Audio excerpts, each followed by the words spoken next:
আসসালামু আলাইকুম, welcome back to our channel. কেমন আছেন সবাই? হোপফুলি সবাই ভালো আছেন, সুস্থ আছেন। চলে আসলাম নতুন আরেকটি ভ্লগ নিয়ে।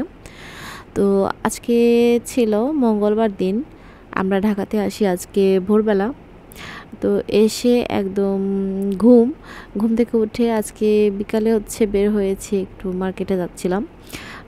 অন্য কোথাও আর যাইনি, আজকে একটু রেস্টে নিয়েছি কারণ একটু অসুস্থ ছিলাম, এই কারণে পায়ে ব্যথা হয়ে গিয়েছিল। যাই হোক, এরপরে ওই দিন মার্কেট থেকে এসে পরের দিন বুধবার, আর বুধবার দিন এত বৃষ্টি সকাল থেকে। আর আফরাজের ডক্টরের অ্যাপয়েন্টমেন্ট ছিল, এর আগে যেখানে দেখিয়েছিলাম সেইখানে যাচ্ছি আমরা ধানমন্ডিতে, সাপির আহমেদ স্যারের কাছে। তো আমরা সিএনজি নিয়েছি আর এরপরে চলে যাচ্ছি আফরাজকে মানে ডক্টর দেখিয়ে তারপর আমরা একটা জায়গায় যাব আর আপনাদের সাথে শেয়ার করবো ব্লগে।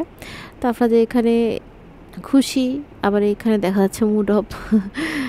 এমনিতে আসলে অনেক জার্নি করা হয়েছে আমাদের, একদম বগুড়া থেকে আসার পর থেকে আমরা কিন্তু দৌড়ের উপরে আছি।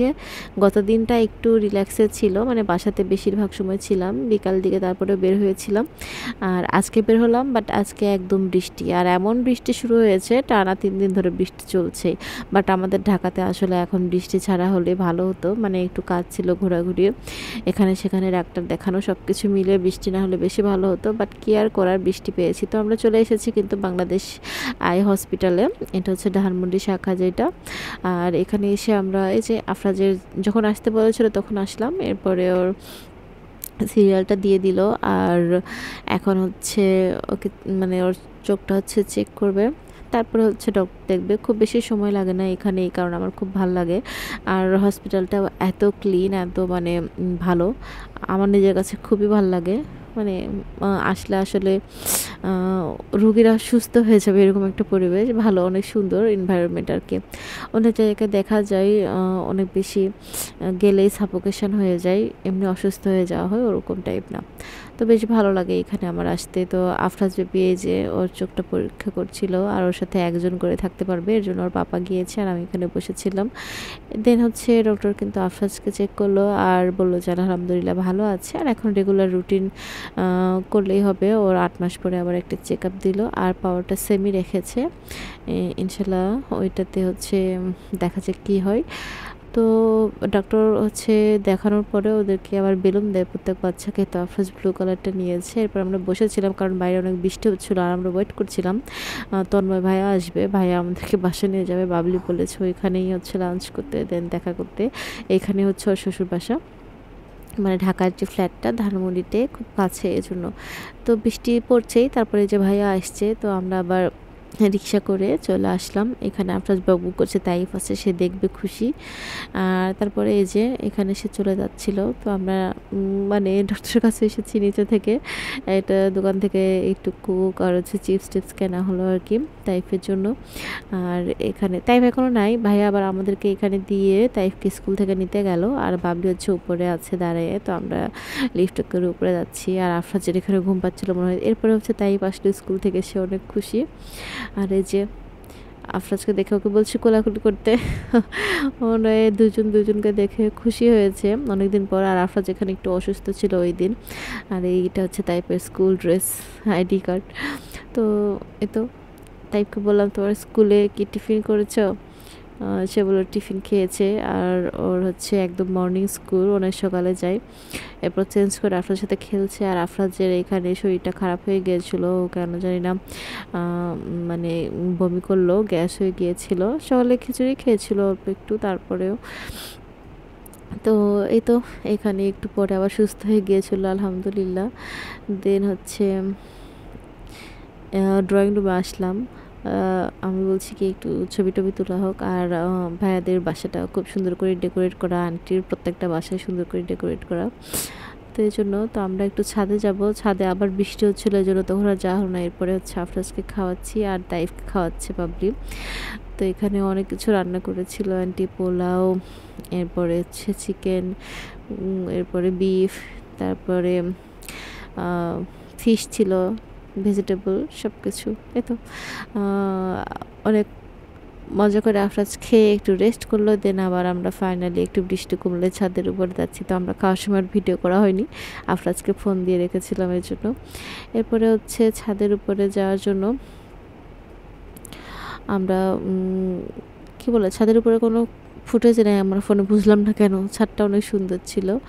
আর এখানে হচ্ছে আমরা এখন চলে যাচ্ছিলাম।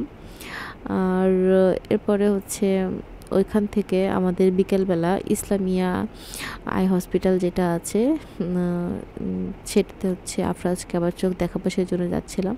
তো এখান থেকে রিক্সা নিয়ে আমরা যাই ফার্ম গেট, একদম আই হসপিটালেই।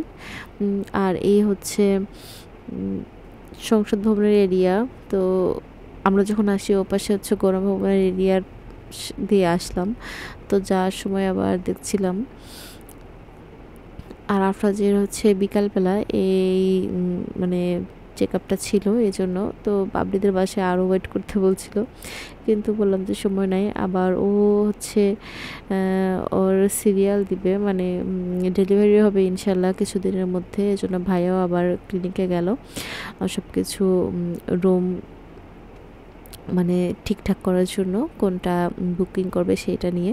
তো আমরা একসাথেই বের হলাম। আর আমরা এখন যাচ্ছি আফরাজের আরেকটা ডক্টর দেখানোর জন্য। তো এর আগে ভেবেছিলাম এবার আসলে দেখাবো, আফরাজের দাদা বলেছে দেখানোর জন্য ইস্পাহানি ইসলামিয়া যে আই হসপিটালটা সেখানে। তো এই তো আমরা চলে আসছি। এখানে রিক্সা করে কাছে ছিল, এর জন্য ভালো হয়েছিল। এই যে ইস্পাহানি ইসলামিয়া আই হসপিটাল, তো একদম এখানে গেটে নামাই দিল। এরপর আমরা ভিতরে যাব। ভিতরে এরিয়া আসলে অনেক বিশাল। আর সামনে হচ্ছে পুরাতন অংশগুলো আগে যে ছিল, আর পেছনের দিকে নতুন আরও অনেক বিল্ডিং করেছে। তো বাচ্চাদের যেটা ছিল সেটা অনেক ভিতরে ছিল। তো আমরা হেঁটে হেঁটে চলে আসলাম এখানে। তো আফরাজের সব সিরিয়াল নেওয়া হলো, এখানে একটুখানি ওয়েট করছিলাম। এরপরে ডক্টর দেখলো আর কি। তো ওর আগের প্রেসক্রিপশন তো দেখলো, সব কিছু মিলে এখানে টেস্ট করলো। এখানে একটুখানি পাওয়ার কম করে দিয়েছিল, মানে এটা কম না করলেই নয়, এরকম টাইপ। আবার বলছে 6 মাস পর আসতে। তো আমরা তো কনফিউশনে পড়ে গিয়েছিলাম আসলে এখন কি করব। তো দেন পার্থ জিজুকে হচ্ছে বলা হলো, জিজু বললো যে ঠিক আছে সমস্যা নাই, ওইখানে আরেকটা আছে হসপিটাল, তো সেখানেও যেতে। তো আমরা পরের দিন আবার চলে আসি, ওইখানে যাব, তো সেটা শেয়ার করব। যাই হোক, এরপর আমরা ফার্ম গেট আসি, এখান থেকে মেট্রোর টিকিট কাটছি। আর আফরাজের শরীরটা এখানে খুবই খারাপ ছিল, ও মানে অনেক এক্সাইটেড থাকে মেট্রোর টিকিটটা নিয়ে, কিন্তু এখানে সে টিকিট কাটলো, তারপর থেকে ওর শরীরটা এত খারাপ, মানে ওই যে বললাম খারাপ লাগছিল, বমি করেছিল বাবলির বাসাতেও। দেন মেট্রো স্টেশনে এসেও এখানে বমি করেছে, একদম ট্রেন আসার সময়ও বমি করেছে। তো পলি ছিল, পলি দিয়ে আমি ওকে ক্লিন করেছি। দেন তারপরে আবার একবার বমি করেছে, মানে সেই অবস্থা। তারপরে আমরা মেট্রো করে আসতে একদম 10 মিনিট লেগেছে আমাদের, আগারগাঁতে আসতে টাইম লাগেনি, একটা স্টেশন পরে ছিল। তো বাসায় এসে সুস্থ ছিল আলহামদুলিল্লাহ। আর এটা ছিল মানে একটুখানি জ্বর এসেছিলো, পরে আবার ভালো হয়ে গিয়েছিলো। এটা ছিল নেক্সট ডে। তো পরে ভিডিও আবার শেয়ার করছি। সবাই ভালো থাকবেন। আসসালামু আলাইকুম।